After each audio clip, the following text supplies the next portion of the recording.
BTC second semester के सभी छात्र ध्यान देंगे कि हम आपके फर्स्ट पेपर वर्तमान भारतीय समाज और प्रारंभिक शिक्षा में पहला चैप्टर शिक्षा की संकल्पना, अर्थ, उद्देश्य और शिक्षा के प्रकार को पढ़ा रहे थे। तो कल हमने आपसे चर्चा जो की थी वो शिक्षा के अर्थ और परिभाषाओं पर हुई थी। आज हम आपको शिक्षा के महत्व के बारे में आपको बताएंगे, क्योंकि शिक्षा केवल व्यक्ति विशेष की ही उन्नति नहीं करती, अपितु यह व्यक्ति की सहायता से समाज, देश, संस्कृति तथा अन्य वातावरण को भी समृद्ध बनाती है। क्योंकि पाठ्यक्रम में समाज, राष्ट्र एवं साहित्य संबंधी सामग्रियां दी जाती हैं, जिससे वह बालक परिचित होता है और रूढ़ियों के विरुद्ध संघर्ष का प्रयास करके समाज और साहित्य को परिष्कृत करता है। मैंने आपको शिक्षा के अर्थ एवं कई परिभाषाएं मैंने आपको बताया। उन अर्थ और परिभाषाओं पर विचार करने से स्पष्ट होता है कि मानव की आवश्यकताओं की पूरा करने के लिए शिक्षा एक आवश्यकता है और शिक्षा का महत्व ही उसका कार्य है। शिक्षा व्यक्ति के प्रत्येक पहलू को विकसित करके उसका चारित्रिक निर्माण करती है, अर्थात एक मनुष्य को मानवता का पाठ पढ़ाते हैं। यदि इसके महत्व को हम आप देखें तो इसको हम 4 भागों में बांट लें। पहला, व्यक्ति से संबंधित क्या कार्य शिक्षा करती है। दूसरा, समाज से संबंधित कार्य में शिक्षा की क्या भूमिका है। तीसरा, राष्ट्र संबंधी क्या कार्य है शिक्षा का। और 5वां, प्राकृतिक वातावरण से संबंधित शिक्षा का क्या कार्य है। आइए आपको सबसे पहले हम बताते हैं कि शिक्षा व्यक्ति से संबंधित क्या क्या कार्य करती है, क्योंकि कार्य मुख्य रूप से 5 हम इसमें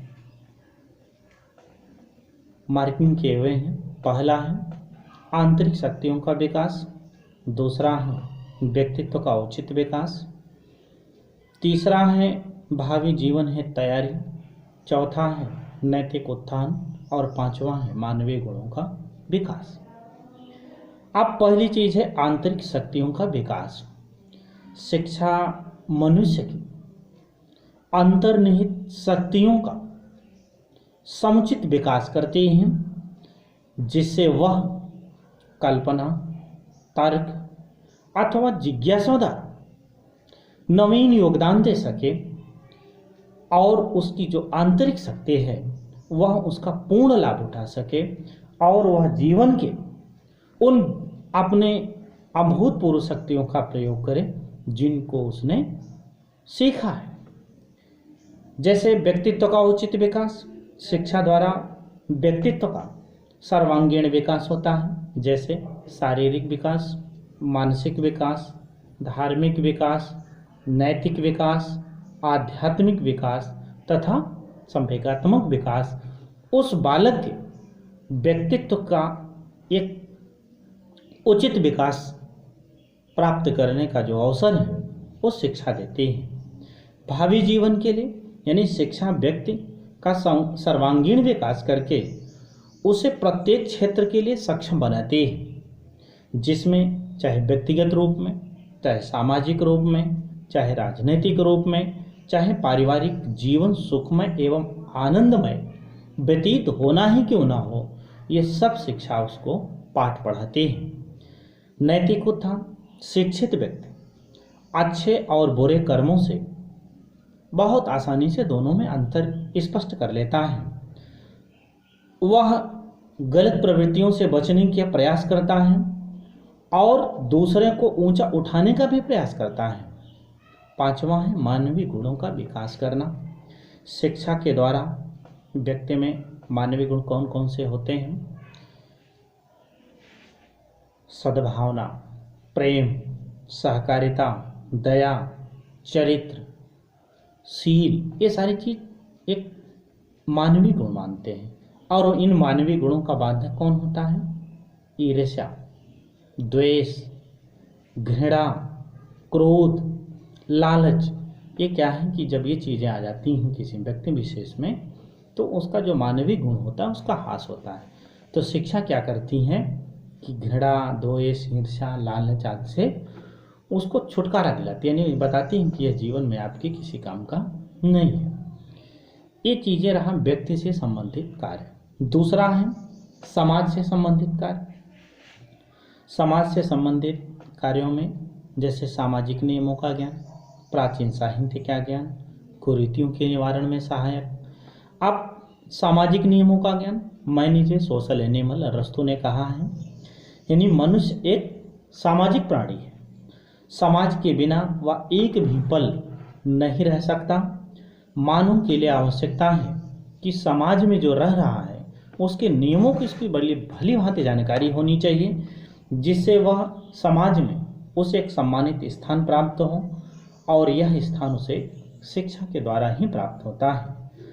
साहित्य का ज्ञान, शिक्षा के माध्यम से होने वाला प्राचीन साहित्य का ज्ञान हमें पिछले समाज की तस्वीर को अवगत कराता है और यह बताता है कि आज का समाज किस प्रकृति का है। भूत और वर्तमान के आधार पर हम आज भविष्य की कल्पना आसानी से करते हैं। कुरीतियों के निवारण में शिक्षा के द्वारा आने वाली पीढ़ियों की जो सामाजिक कुरीतियों के दुष्परिणामों को अवगत करा करके उसके प्रति जैसे जाति प्रथा, प्रदेश प्रथा, विवाह प्रथा आदि जो हमारी जो सामाजिक जो कुरीतियां हैं उससे हम अवगत होते हैं। जैसे सामाजिक भावना का विकास, न व्यक्ति समाज से पृथक रह सकता है और न उसे किया जा सकता है। अतः उसमें प्रेम, परोपकार, दया, भाईचारे की भावना होनी चाहिए, जिससे वह शिक्षक को यह जानना आवश्यक है कि वह सामाजिक प्रक्रिया को उन व्यक्तियों को समझाने की दिशा में कार्य करें और इसे समझने में समर्थ हों। सामाजिक उन्नति में सहायक सामाजिक क्रिया तथा तथ्यों का लेखा जोखा साहित्य के रूप में रखा जाता है। अतः अगर हम आने वाली पीढ़ी को उसकी कमियों को समझकर उसे दूर करने का प्रयास करते हैं, जिससे आधुनिक समय में उसको जो अनुपालन करते हैं उसका वो अपने जीवन में भरपूर उपयोग कर सकते हैं। सभी धर्मों के विषय में उदार दृष्टिकोण, धार्मिक दृष्टि से देखा जाए तो अनेक वाद विवाद धर्मों के कारण उत्पन्न होते हैं, और यदि निष्पक्ष भाव से देखा जाए तो कोई भी धर्म दूषित विचारों का स्थान नहीं देता। उन सभी धर्मों के आदर्शों पर चला जाए तो इस मानव की उन्नति संभव है।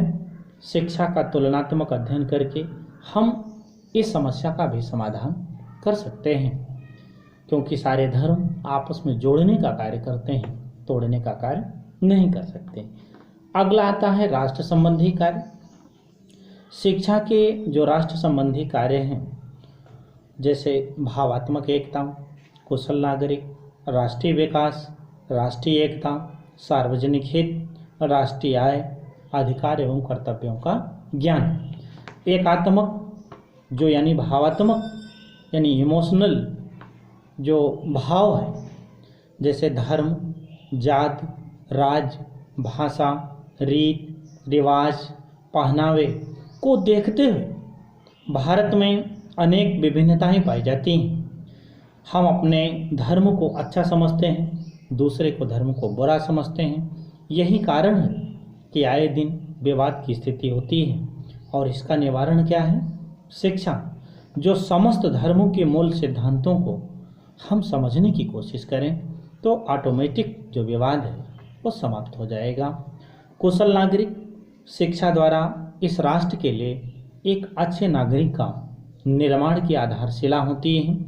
शिक्षा के द्वारा प्रत्येक व्यक्ति को उसके कर्तव्य और अधिकारों का ज्ञान कराया जाता है। राष्ट्रीय विकास यानी प्रत्येक राष्ट्र का विकास उसके नागरिकों पर निर्भर होता है। यदि देश के सभी व्यक्ति शिक्षित होंगे तो निश्चित रूप से राष्ट्र आत्मनिर्भर बनेगा और प्रत्येक नागरिक की आय में वृद्धि होगी। इस प्रकार राष्ट्रीय आर्थिक जो विकास है उसका एक उज्जवल भविष्यमय स्पष्ट दिखाई देगा।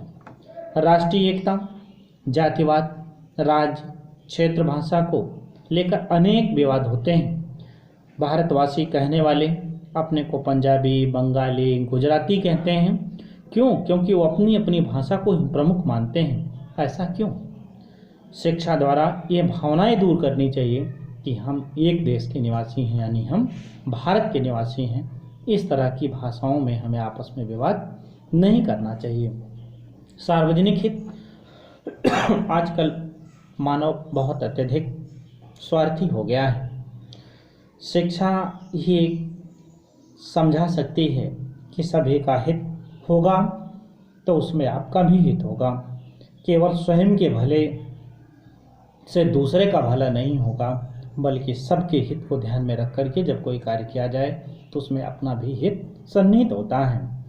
राष्ट्रीय आय संबंधी यानी आजकल शिक्षा का उद्देश्य यह है कि शिक्षा की पुस्तकी ज्ञान रूप ना देकर के बल्कि उनको व्यावसायिक भी शिक्षाएं दी जाएं, जिससे हमारे देश में रोजगार व्यक्ति को मिले।